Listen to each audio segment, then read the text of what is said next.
Yes, stay with us, Siddharth. These are the live visuals again for the viewers joining us on the broadcast.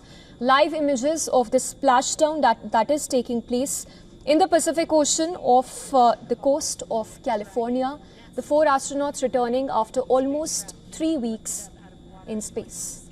Into that ring that you see there at the end of the recovery vessel there.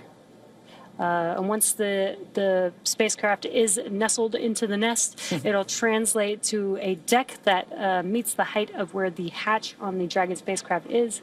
That'll enable the crew to egress or exit the spacecraft easily onto a platform in the recovery vessel. And talking about the crew, Jesse, you know, we've mentioned this idea of this kind of understanding the aspects of spaceflight, as mentioned earlier, you know, being able to do STEM engagement on the mission, but also being able to spend time and honestly, your crew commander being somebody like Peggy Whitson, for Shooks and Suave and Timur to be able to take that knowledge.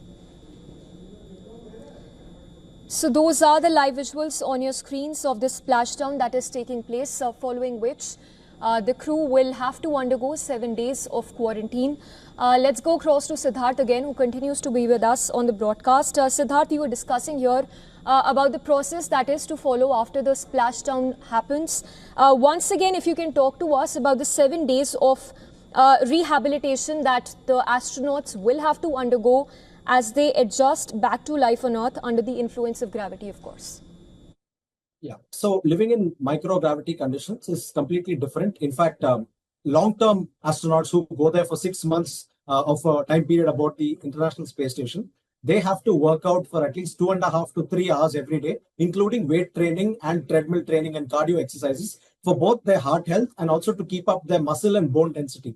What happens is when organs in our body and our muscles are not used so much, especially muscles and bones, they start losing their density. Overall composition of the muscles and bones starts changing when they're not used so much. We hear this about patients who are in bed rest, right? Their muscles and bone density changes. So the same thing applies to astronauts because their muscles are not in a state of use, which is why they have to work out for 3 hours every day aboard the space station. It's part of their schedules so that, you know, they can maintain their optimum physique to handle the rigors of spaceflight. Then obviously one thing that happens is there's also a phenomenon where the spinal cord expands slightly once in space, but once they come back to Earth, it gets a little compressed because of gravity. So those kind of back-related problems, spine-related problems, injuries, or any changes also have to be monitored.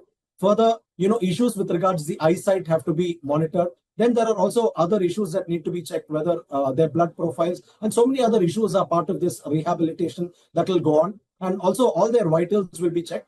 And certainly for the next couple of days, they will have a considerable amount of fatigue. Not all of them may be able to walk immediately.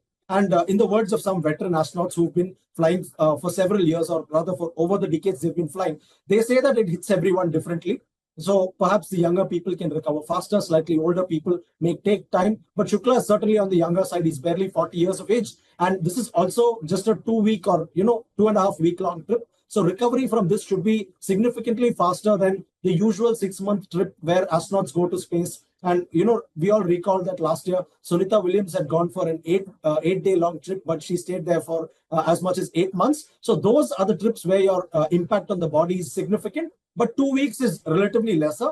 But obviously, to be on the side of caution and to, take enough care of oneself, it is part of the program that all of them are quarantined for 7 days. All their vitals and health parameters are monitored. Yes, just hold your thoughts right there. We'll have to head into a very short break for now.